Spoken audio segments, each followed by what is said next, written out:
Channel India पर लगातार खबरों के लिए सब्सक्राइब करना न भूलें। Channel India Chhattisgarh. नमस्कार, मैं हूं उपेंद्र। बढ़ते हैं खबरों की तरफ। खबर है रायपुर से रविशंकर शर्मा की।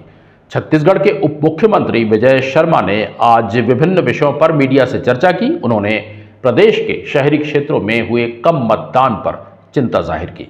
डिप्टी सीएम शर्मा ने कहा कि विधानसभा में भी शहरी क्षेत्रों में कम मतदान देखा गया था। इसके लिए मतदाता सूची को फिर से बनाने की आवश्यकता है। शहरी क्षेत्रों में बहुत सारे लोगों का आना जाना लगा रहता है, जबकि गांव में तो उत्सव जैसा माहौल रहता है। सब लोग मिलकर मतदान करते हैं।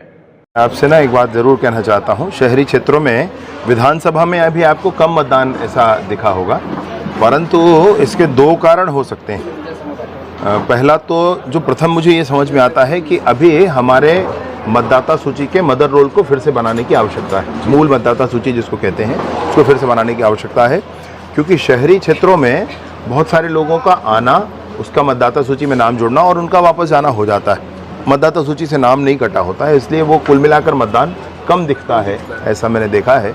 और दूसरा मसला ये है कि गांव में तो उत्सव के जैसा होता है, जो चुनाव है, मतदान है, उत्सव के जैसा होता है। सब लोग मिलकर इस काम को करते हैं। तो ये दोनों ही बातें हैं। शहर में भी और अधिक मतदान होना चाहिए, परंतु जो कुछ छत्तीसगढ़ में हुआ है वह आशा के अनुरूप हुआ है। मोदी जी को वोट देने के लिए माताओं बहनों ने आगे आकर के मतदान किया है और छत्तीसगढ़ में 11 की 11 सीटें निसंदेह भाजपा जीतेगी, ये मैं बिल्कुल कह सकता हूँ। नहीं, आरोप लगा देना एक अलग बात है। भाजपा की तो 3 बार की सरकार थी, फिर इनकी सरकार आई थी, तब नहीं लगाया कोई आरोप। अभी 3 महीने में भाजपा की सरकार आने है तो आरोप लगाना शुरू कर दिया। तो अब लगाते भैया कि हमारे पक्ष में मतदान करा दिया इसलिए हमारी सरकार बन गई करके। जो तटस्थता है प्रशासन की, उसको बने रहने देना चाहिए, उसको ऐसे नहीं करना चाहिए। पिछली बार भी यूपी में काबा ये चला था और भूपेश बघेल जी गए थे तो यूपी में 2 बार हुआ था। तो इस बार भी अगर वो यूपी जा रहे हैं तो ऐसा ही कुछ भाजपा के लिए शगुन होने वाला है।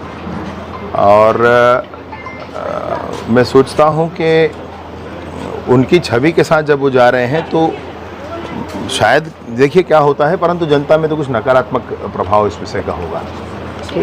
जो बड़े नेता हैं, आप लोग की जिम्मेदारी उड़ीसा में दी गई है, किस तरीके से उसको कर रहे हैं, कब कब का दौरा है? सभी भाजपा के कार्यकर्ता विभिन्न प्रदेशों में पार्टी की सेवा के लिए, अन्य पार्टी के अन्य कार्यकर्ताओं के सहयोग के लिए हम लोग सब जाएंगे। आने वाले 1-2 दिनों में सबकी योजना निर्धारित हो जाएगी। ये कल 300 सीटों में मतदान के आधार पर बहुत बड़ी संख्या भाजपा में, पूरा आकलन तो मैं तो नहीं कह सकता, लेकिन बड़ी संख्या भाजपा के तरफ से होने वाली है। दूसरे चरण के मतदान के बाद लगभग 100 सीटें भाजपा की बन रही हैं, इसका आकलन हुआ था। कल पार्टी कार्यालय में सर्वे भी किया गया था और आज शाम तक शायद कुछ और निर्णय आएगा इसमें। अच्छी संख्या के साथ भाजपा का एनडीए जो है वो 400 पार जाने वाला है। पिछली बार से बढ़ा हुआ है वोटिंग प्रतिशत। प्रथम चरण में भी अच्छा वोटिंग प्रतिशत रहा, द्वितीय चरण में भी रहा है। 70% से ऊपर तो पूरा एवरेज छत्तीसगढ़ का मतदान है, जो कि देश के अनेक स्थानों से अधिक है। भैया कल तृतीय चरण का मतदान